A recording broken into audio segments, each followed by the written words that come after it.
오늘은 부활주일입니다. 예수님께서 사망 권세, 죽음을 이기시고 무덤에서 나오심으로 우리에게 영원한 생명을, 우리에게 소망을 주신 감사와 기쁨의 날입니다. 예수님께서 부활한 이후에 자신이 부활하셨음을 제일 먼저 처음으로 만나주고 부활의 소식을 알린 사람이 누구일까요? 오늘 본 우리 막달라 마리아예요. 저는 이 사실이 얼마나 큰 은혜가 되는지 모르겠어요. 부활했다고 하는 것이 얼마나 중요하고 예수님이 부활하였음을 나타낼 때 얼마나 드러낼 수 있는 사람이 많아요. 그런데 예수님께서 제일 첫 번째로 만난 사람이 막달라 마리아예요. 여러분, 막달라 마리아가 굉장히 유명한 사람입니까? 그 당시에 보면 여성으로서 대접을 받는 사람입니까? 그렇지가 않아요. 막달라 마리아는 7 귀신 들렸었던 그 여인이었었고, 또 그 당시에 보면 그렇게 환영받지 못하는 사회가 여성들이었습니다. 그런데다가 막달라 마리아가 보면 그렇게 유력한 집안도 아니에요. 지극히 평범하고 어찌 보면 평범함에서 조금 더 약하디 약한, 그게 막달라 마리아인데 우리 예수님께서 부활의 첫 소식을 막달라 마리아에게 알렸다. 이거는 결코 쉽게 가볍게 넘어갈 일이 아닙니다. 예수님이 이 땅에 오실 때 탄생 소식도 제일 먼저 누구에게 알렸습니까? 예수님의 탄생 소식을 제일 먼저 알린 게 누구냐면은 목동들이에요. 목동들. 목동들. 그 당시에 목동들은 사회에서 인정을 받는 사람들이 아니라 굉장히 천시받는 사람들, 평범하고 보잘것없는 사람들. 오늘 이 부활 소식도 막달라 마리아에게 알렸어요. 종교 지도자들이나 유대 사회에 그 유력한 사람들이 아니라 심지어는 제자들도 아니고 이 막달라 마리아에게 알려졌다. 그것은 예수님께서 세상에 힘있고 똑똑하고 잘난 사람들을 위해서 오고 죽으신 것이 아니라 지극히 연약하고 보잘것없고 평범한 우리를 위하여서 예수님이 하셨다라는 거예요. 여러분, 우리는 얼마나 사람을 여러 조건을 보면서 높이기도 하고 무시하기도 합니까? 근데 우리 주님은 얼마나 우리를 차별 없이 대하는지요. 오늘 막달라 마리아에게 부활 소식을 알린 이것만 보더라도 얼마나 큰 은혜인지를 우리에게 보여주고 있는 것이죠. 오늘 이 막달라 마리아를 만났을 때 이 과정을 보면 부활이라고 하는 것이 그렇게 쉽게 받아들이는 게 참 어렵다라는 것을 알 수가 있습니다. 또한 부활 신앙을 갖는 것이 오늘 설교 제목처럼 얼마나 놀라운 은혜인지를 보여주고 있고요. 또 오늘 본문을 보면 부활이 단순히 죽었다가 살아나서 영원히 사는 그 정도가 아니구나, 이 부분을 오늘 본문에서 잘 보여주고 있습니다. 이 내용을 하나하나 우리들이 잘 받아들이고 정말 그 부활신앙 놀라운 은혜로 정말 그 기쁨 가운데 소망 가운데 살아가는 우리 모두 되시기를 주님의 이름으로 축원드립니다. 먼저 보면 부활신앙을 갖는 것은 참 인간 스스로 부활신앙을 믿고 받아들이는 것은 그렇게 쉽지 않다, 만만치 않는 것이구나. 오늘 그것을 막달라 마리아 또 베드로와 요한의 모습에서 볼 수가 있습니다. 오늘 우리가 읽은 1절을 보시면 안식 후 첫날 일찍이 아직 어두울 때 막달라 마리아가 무덤에 갔다라고 하고 있어요. 그런데 다른 복음서에 보면 막달라 마리아만이 아니라 다른 몇 명의 여인들이 예수님의 그 시신을 향을 바르기 위하여서 무덤에 찾아갔던 것을 볼 수가 있습니다. 그들이 가면서 제일 먼저 걱정이 됐던 것은 그 돌무덤, 크게 덮고 있는 그 돌무덤을 어떻게 옮길까? 그러면서 그들은 갔어요. 그런데 갔을 때 그들 앞에 보였던 광경은 무덤 문이 열려 있는 거예요. 무덤 문이 열리고, 그런데 더 그들에게 충격적인 것은 그 무덤 안에 계셔야 될 예수님이 계시지 않는 거예요. 그래서 이 광경을 보고 여인들은 당황하기 시작했겠죠. 그랬을 때 이 사실을 가지고 제일 먼저 막달라 마리아는 달려가기 시작합니다. 오늘 2절에 보시면 베드로와 요한에게 가서 주님을 무덤에서 가져다가 어디에 뒀는지 우리가 알지 못하겠다. 그러니까 이 말에서 뭘 얘기를 하고 있는 거예요? 예수님이 지금 이 시신을 누가 지금 가져갔다라는, 누가 지금 옮겨갔다라는. 여러분, 예수님께서 살아생전에 그 제자들에게 뭐라고 했습니까? 내가 죽을 것이고 3일 만에 다시 살아날 것이다. 예수님은 그걸 한 번 얘기한 것이 아니라 여러 번 거듭 반복해서 아주 중요하게 말씀했어요. 여러분, 누구보다도 그 막달라 마리아는 주님을 사랑했던 사람입니다.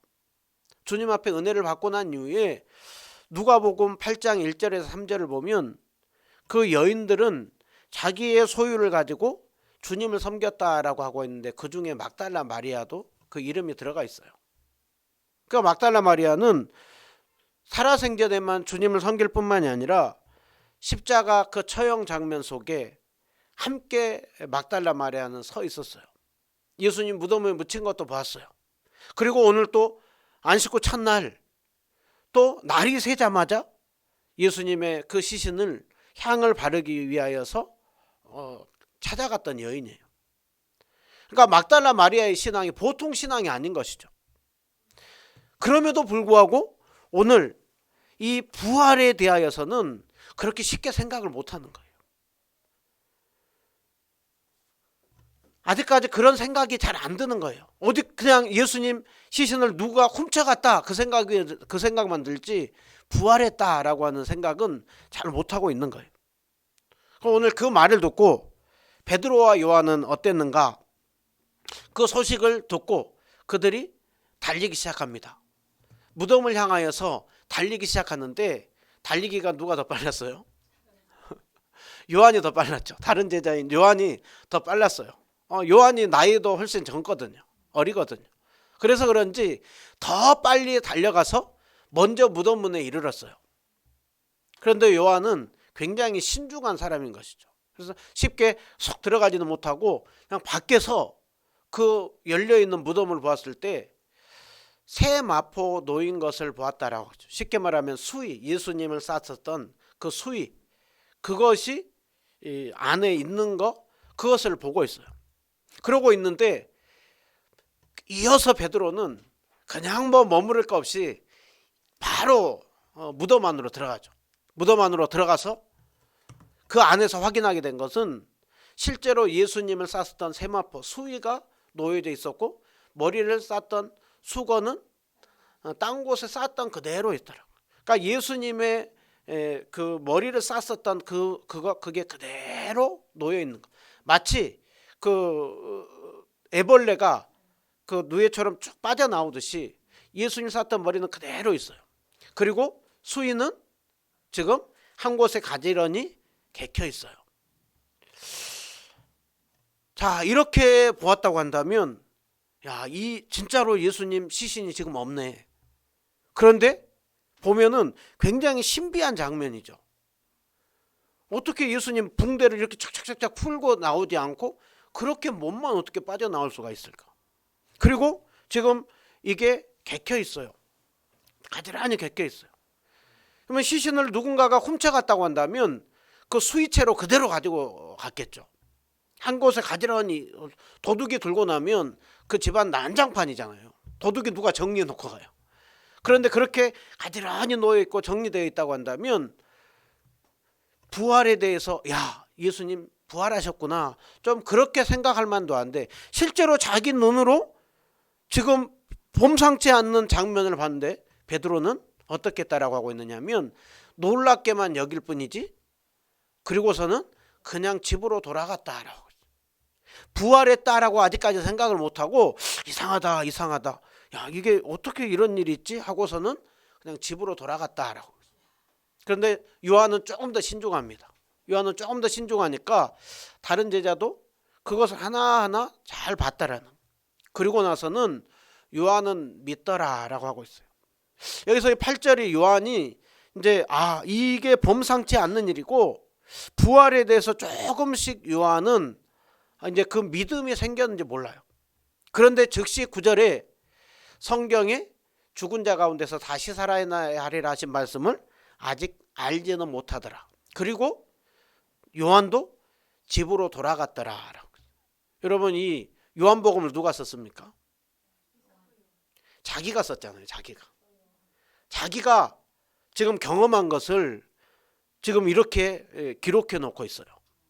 그러니까 지금 요한이 8절에 믿었다라고 하는 것이 부활에 대해서 믿기 시작한 것인지, 아니면 마리아가 얘기한 것처럼 진짜네?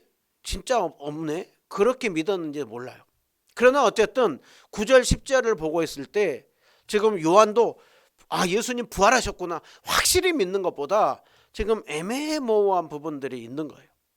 그러니까 오늘 이 1절부터 10절까지를 보면 마리아도 부활에 대해서 쉽게 생각을 못하고, 베드로도 놀랍게만 여길 뿐이지 부활했다 그렇게 쉽게 잘 믿지 못하고, 지금 요한도 뭔가 더 신중하게 예수님이 부활하셨을까라고 하는 그런 생각을 할지 모르지만 확실하게 잘 믿지는 못하고 있는 것입니다. 그러니까 부활이라고 하는 것이 이렇게 참 사람이 죽고 다시 살아난다?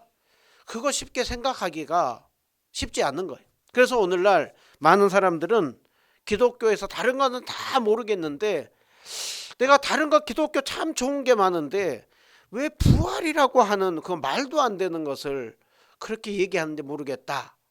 그래서 부활에서 걸리는 사람들이 많아요. 부활만 빼면, 성육신만 빼면, 예수님이 하나님의 아들이라는 것만 빼면 4대 성인 중에 한 명으로 믿기 너무나 좋고 굉장히 훌륭한 분이라는 건 알겠는데, 부활 이거는 나는 믿지 못하겠다. 그래서 오늘날 많은 사람들이 부활 안 했어. 그래서 그것을 가지고 부활한 게 아니라 다른 시신이 없어진 거는 다른 이유가 있었겠지 하면서 나름대로 그 부활을 부인하는 이론들이 나옵니다. 대표적으로 보면 그러면 기절했다 일어났겠지 하면서, 실제로 죽은 게 아니라 어떻게 죽은 사람이 살아나, 기절했다가 너무 고통스러워 기절했다가 혼절했다가 무덤에서 이제 선선하고 그러고 하니까 깨어났겠지. 그래서 예수님 기절했을 것이다. 여러분, 예수님 기절할 리가 없죠. 한 명 한 명 죽이는 것을 확인하는데 예수님의 무릎을 칠 필요도 없이 확실하게 죽었고, 창으로 옆구리를 찔렀잖아요. 다 쏟아져 나왔잖아요. 그리고 예수님이 기절했다가 일어났다고 쳐요. 깨어났어요. 그 돌무덤을 어떻게 혼자 밀고 나와요? 밀고 나온다고 한들 군병들이 다 지키고 있는데 어떻게 예수님이 다른 곳에 나갈 수가 있어요? 그럴 수가 없는 거예요. 또 누군가가, 제자들이 훔쳐가고서는 부활했다고 거짓말했다. 여러분, 지금 제자들은 뿔뿔이 흩어져 있고 그들은 너무 두려워 있어요. 무슨 작전을 세울 수가 있어요. 그리고 또 제자들이 혹시 훔쳐갈까 봐 더 많은 군병들을 더 많이 세워놨어요. 훔친다고 한들 절대로 빠져나갈 수가 없는 거예요. 또 너무 그리워서 실제로 죽었는데 사람들이 환상 중에 생각할 것이다. 여러분, 예수님 부활하고 난 이후에 한 명이 아니라 두 명이 아니라 12명, 또 일시에 500명에게 보였잖아요. 한두 명은 그냥 환상 속에 빠질 수 있어요. 그러나 일시에 많은 사람들 속에서 보이는 것 다 환상으로 얘기할 수가 없는 거예요. 다른 무덤을 찾아갔다, 다른 무덤 찾아갔으면 예수님의 그 세마포와 머리 싼 수건을 발견할 수가 없죠. 그렇기 때문에 이 부활이라고 하는 것은 사람들이 얘기를 하지만 확실한 거예요. 그런데 여전히 사람들은 말도 안 된다라고 얘기를 하죠. 그런데 오늘 그만큼 믿기 어렵고 말도 안 되는 것을 여러분 믿고 있습니까? 믿고 있습니까? 그게 은혜예요. 그게 복받은 자예요. 오늘 이 마리아가 처음에는 시신이 훔쳐져갔을 것이다 라고 했는데 어떻게 부활신앙을 갖게 됐는가? 이제 11절부터 나옵니다. 이제 제자들, 두 명의 제자들은 이상하다 하고 돌아갔어요. 그러고 났는데 마리아는 무덤 밖에 서서 울고 차마 발길이 떨어지지 않는 거예요.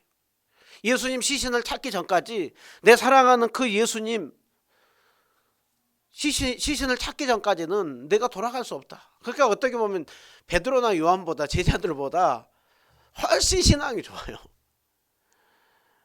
그런데 마리아가 밖에서 울다가 이제 무덤 안을 들여다 보았습니다. 다시 한번 무덤 안을 들여다 볼 때 흰 옷 입은 두 천사가 머리맡에서 그리고 발인데 예수님 있었던 그곳에 이제 앉아서 여자여 어찌하여 우느냐, 여자여 어찌하여 우느냐. 여러분 천사가 몰라가지고 이 질문을 했을까요? 마리아야 왜 우느냐라고 하는 것은 한편으로 그렇게 예수님을 사랑해서 찾고 있는 그 모습이 너무나 귀한 거예요. 그래서 여자여 어찌하여 우느냐 그렇게 하고 있죠. 한편으로 어찌하여 우느냐라고 하는 것은 왜 우냐 다시 한번 생각해 보라는. 예수님이 부활했다고 했는데 너는 왜 그것을 그렇게 믿지 못하고 왜 시신이 없어졌다고만 생각하고 그렇게 울고 있느냐. 안타까움 속에 그 마리아에게 질문을 하고 있는 거예요. 근데 마리아는 그 우중을 잘 모른 채로 사람들이 내 주님을 옮겨다가 어디다 두었는지 내가 알지 못한다고. 내가 그것 때문에 지금 마음이 아파서 울고 있다라는. 근데 그러고 나서 이제 뒤를 돌아보는데 누군가가 서 있는 거예요. 그런데 마리아는 예수님인 줄 알지 못했다라고 얘기를 하고 있어요. 지금 누군가가 서 있는 그 누구가가 누구입니까? 여러분 예수님이죠. 부활하신 예수님이 서 계신 거예요. 여러분 만일 실제로 마리아가 얘기한 대로 시신이 훔쳐갔다고 쳐요. 그랬다가 천사가 사실은 여기 있다 하고 예수님 시신을 줘요. 그러면 어떤 일이 벌어질까요? 마리아가 예수님 시신을 깨끗이 쌌고 그 다음에 향을 바르겠죠. 그리고 장례를 깨끗하게 치러주겠죠. 그리고 나서 그 다음에 마리아는 집에 돌아가서 어떻겠습니까? 내내 절망이죠.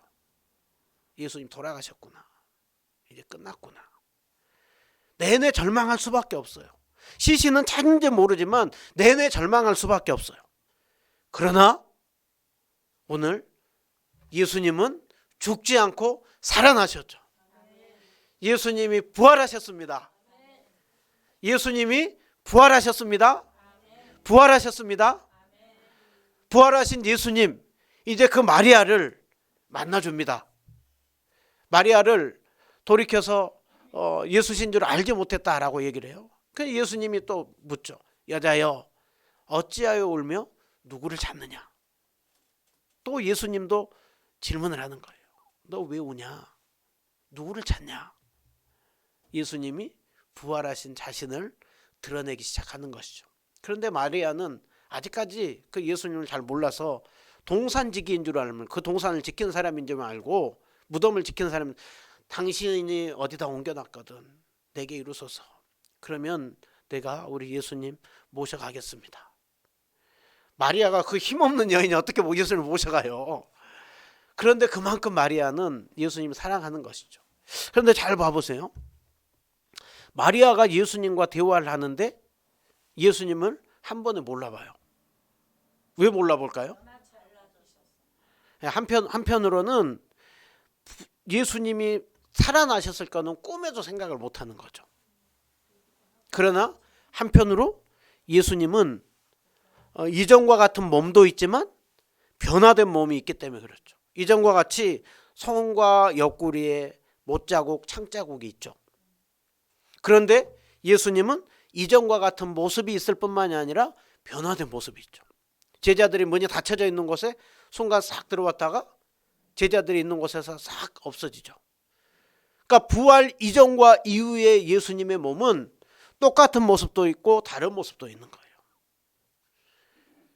영광스러운 모습으로 바뀐 거예요. 여러분 우리는 어떨까요? 부활하고 난 이후에 우리가 서로를 알아봅니까? 네, 서로 알아보죠. 그런데 깜짝 놀라게 알아보죠. 쉽게 말하면 너무 못생긴 여인이 너무 성형을 해서 너무 이쁘게 하고 이렇게 웃으면 몰라보잖아요. 그러나 그 여인은 그 여인이잖아요. 깜짝 놀라잖아요. 그런데 그 성형은 비교가 안 되는 거예요. 천국에 없는 것 중에 하나가 성형수술이에요. 성형수술은 우리에게 없다니까요. 왜? 부활하고 난 이후에 우리의 몸은 영광의 몸으로 변화될 것이기 때문에 그래요. 그래서 마리아는 예수님을 이렇게 못 알아봅니다. 그런데 그때 동산직인 줄 알았던 그분을 향하여서 예수님이 마리아야 하자 마리아는 라보니, 마리아야. 예수님은 그렇게 부를 때 마리아는 라보니, 선생님 중에 극존칭이에요. 극존칭. 단순히 선생님이 아니라 당신은 주님이십니다 라고 하는 이 고백을 하는 거예요. 여러분, 마리아가 처음에 못 알아봤다가 어떻게 예수님을 향하여서 부활하신 예수님으로 고백을 할까요? 그 이유가 뭐 때문에 그럴까요? 예수님이 마리아를 부르시는 음성. 마리아가 예수님이 마리아의 영적인 눈을 열어준 거예요. 마리아가 주님을 처음 믿는 건 아니지만 부활과 관련하여서는 아직까지 영적인 눈이 그렇게 열려져 있지 않는 거예요. 그런 마리아를 향하여서 주님이 사랑의 음성으로 불러준 거예요. 요한복음 10장에 보면 나는 선한 목자라. 선한 목자는 양들을 잘 알고 양의 이름을 부른다라고 하잖아요. 마리아를 예수님 부른 것처럼 예수님이 우리를 불러요. 우리를 사랑으로 불러요. 수많은 사람 중에 우리를 불러준 거예요. 우리의 영적인 눈을 열어준 거예요. 그래서 우리는 주님 하고 부르고 있는 거예요. 여러분, 이 은혜 아무나 볼 수 있는 게 아니에요. 성령님께서 눈을 열어줄 때 볼 수가 있는 거예요. 여러분, 이 부활의 고백은 성령님께서 눈을 열어준 사람만이 믿을 수가 있는 거예요. 종종 우리는 듣잖아요. 어떤 분이 내가 믿어보리라 하고 성경을 100독, 200독, 300독 믿어보려고 그렇게 했는데도 안 믿어지더라. 맞습니다. 이거는 우리의 귀로, 우리의 지식으로, 우리의 이론으로 이것이 믿어지는 게 아니에요. 성령님이 우리의 영적인 눈을 열어줘야만 우리는 이 고백을 하는 거예요. 이 사실을 엠마오가라는 제자들에게서도 예수님 잘 보여주죠. 엠마오 두 제자가 예루살렘에서 엠마오로 가면서 야, 이제 끝났구나. 예수님 돌아가셨구나. 그리고서는 실망하면서 내려가고 있어요. 그러면서도 그들이 들었던 거는 무슨 예수님의 무덤이 안 보이고 부활했다고 하는 그런 얘기도 있다고 하더라. 천사들이 나타났다고 하더라. 그런 얘기도 있지만 그렇게 잘 믿어지지가 않는 거예요. 그때 주님이 그들과 동행해 주죠. 동행해 주면서 미련하고 선지자들의 모든 말을 더디 믿는 자들이요. 그리고서 주님이 긴 시간을 엠마오 제자들과 동행해 주면서 성경을 하나하나 열어줍니다. 그랬을 때 그들의 마음을 열어 성경을 깨닫게 하자 그들이 그 부활의 사실을 믿었다고. 영적인 눈이 열리고 나니까 그들이 뭐라고 고백하느냐면 그분이 길에서 성경을 풀어주실 때 우리 마음이 뜨겁지 않더냐. 우리 마음이 뜨겁지 않더냐. 그래서 우리 마음이 뜨겁다라고 하는 것은 우리 마음이 불탔다라는 거예요. 그래서 그 불탔다라고 하는 것은요, 성령 하나님의 마음의 불을 열어준 거예요. 그러고 나니까 그들이 영적인 눈이 열려서 즉시 발걸음을 바꿔서 예루살렘에 그 밤에 뛰어가는 거예요. 고향에 내려갈 때 어깨가 쭉 처져서 가다가 성령 하나님의 마음의 불이 열려서 영적인 눈을 열어주니까 그들이 뛰어가기 시작한 거예요. 이게 부활의 기쁨입니다. 이게 부활의 영광입니다. 여러분, 이것이 허물과 죄로 죽었던 우리에게 준 은혜입니다. 도마 보고 뭐라고 합니까? 나는 절대 만져보고 확인해보지 않고 못 믿겠다. 도마야, 만져보고 믿음 없는 자가 되지 말고 믿는 자가 되라. 도마가 에게 영적인 눈을 열어준 거예요. 그러니까 도마가 나의 주님이십니다. 오늘 우리의 고백은 주님의 은혜로 고백하고 있는 거예요. 그래서 오늘 설교 제목이 부활신앙, 이거는 놀라운 은혜인 거예요. 최고의 사랑과 은혜를 받은 게 우리예요. 인간적으로 이해할 수 없는 것을 믿고 있는 게 그 은혜라니까요. 그런데 오늘 마리아가 이제 부활로 인한 그 영광이 얼마나 큰지 마리아가 너무 좋아가지고 예수님을 딱 붙들려고 하는 거예요. 예수님, 이제 저 절대 예수님 안 놔줄 거예요. 저 영원히 예수님과 함께 할 거예요. 그런데 예수님은 마리아야, 나를 붙들지 마라. 나를 붙들지 마라. 내가 아직 아버지께로 올라가지 아니하였노라. 예수님 뭐라는 것입니까? 그래, 내가 너와 영원히 함께 할 거야. 그런데 지금 이 부활한 몸으로 여기서 끝나는 게 아니야. 내가 아직 할 일이 있어. 아버지께로 올라가는 그 일까지 부활은 연결될 거야. 이거는 단순히 지금 네가 몸으로 본 이걸로 끝나는 것이 아니라 이제 내가 죽고 부활함으로 새로운 놀라운 그 영광스러움이 펼쳐질 것을 말씀하고 있는 거예요. 그래서 예수님이 말씀하죠. 너는 내 형제들에게 가서 내 아버지가 너희 아버지, 내 하나님이 너희 하나님께로 올라간다고 해라. 이것을 마리아에게 전하라 라고 얘기를 하고 있어요. 여러분, 여기에서 예수님이 형제들에게 가서 전해라. 내 아버지가 너희 아버지가 된다고 해라. 여러분, 예수님이 이제 부활함으로 우리에게 진정한 아버지가 있는 거예요. 진정한 우리의 맏형이신 예수 그리스도가, 예수 그리스도 안에서 우리가 진정한 한 식구가 되는 거예요. 우리가 성찬식을 왜 여기에 함께 다 나와서 합니까? 한 식구니까 그래요. 한 식구가 같이 밥을 먹잖아요. 한 몸 한 떡을 우리는 같이 먹는 거예요. 예수님 부활함으로 우리는 한 식구입니다.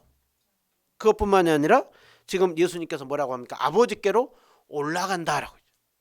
우리가 아는 것처럼 사도신경 고백이 뭡니까? 살아나시며 하늘에 오르사 하나님 보좌 우편에 앉아 계시며 저리로서 산자와 죽은 자를 심판으로 오시리라.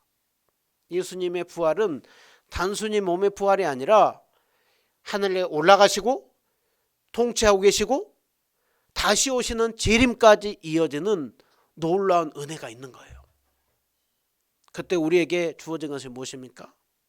우리도 주님과 영원히 그곳에서 함께 통치하는 거예요. 우리의 몸은요? 우리의 몸은요? 호련히 변화되리라. 호련히 변화되리라. 장례를 치르고 할 때 하나님 믿는 분들이나 믿지 않는 분들이나 동일하게 화장을 해요. 동일하게 같은 죽음인 것 같아요. 그러나 그 죽음은 하늘과 땅 차이죠. 우리의 몸은 어떤 몸으로요? 마리아가 예수님을 못 알아보는 영광의 몸으로, 강한 몸으로, 가장 꽃다운 몸으로, 꽃다운 영광스러운 몸으로. 그래서 우리 낭낭 18세 18살이 제일 이쁘다고 하잖아요. 우리 다시 그때로 돌아가요. 그런데 그 낭낭 18세인데도 내 얼굴이 마음에 드는 얼굴들이 많이 있잖아요. 그런데 그때 우리의 몸은 가장 보면서 우리는 자뻑 깜짝 놀래요. 우리가 우리를 보고 주님 어떻게 저를 이러한 걸작품으로 만들어주는지요. 다시는 병들지 않는 몸입니다. 다시는 아프지 않는 몸입니다. 다시는 죽지 않는 몸입니다. 그 몸으로 바뀌는 그 일이 우리에게 있을 것을 말씀하죠. 마리아에게 가서 전하라고 했다고 했잖아요. 마리아가 어떻게 합니까? 가서 내가 주님을 봤습니다. 주님이 이렇게 전하드려요. 그리고서는 그 마리아가 전했다라고. 여러분, 마리아가 무덤에 갈 때 어떻게 했습니까? 울면서 갔어요. 예수님 없어진 것을 보고 그렇게 울면서 떠날 수가 없었어요. 그런데 지금 마리아는 활짝 웃으면서 그 부활의 소식을 전하고 있어요. 여러분 부활신앙은 우리에게 이렇게 힘이 있는 것입니다. 부활하신 주님은 지금 어디에 계십니까?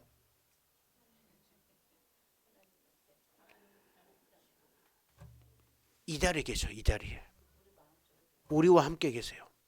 지금 오늘 성찬하는 이 자리에 함께 하시고 우리가 주님 나라 가는 그 자리까지 함께 하시고 교회만 통치하는 것이 아니라 지금 모든 역사 지금 뭐 전쟁이 있잖아요.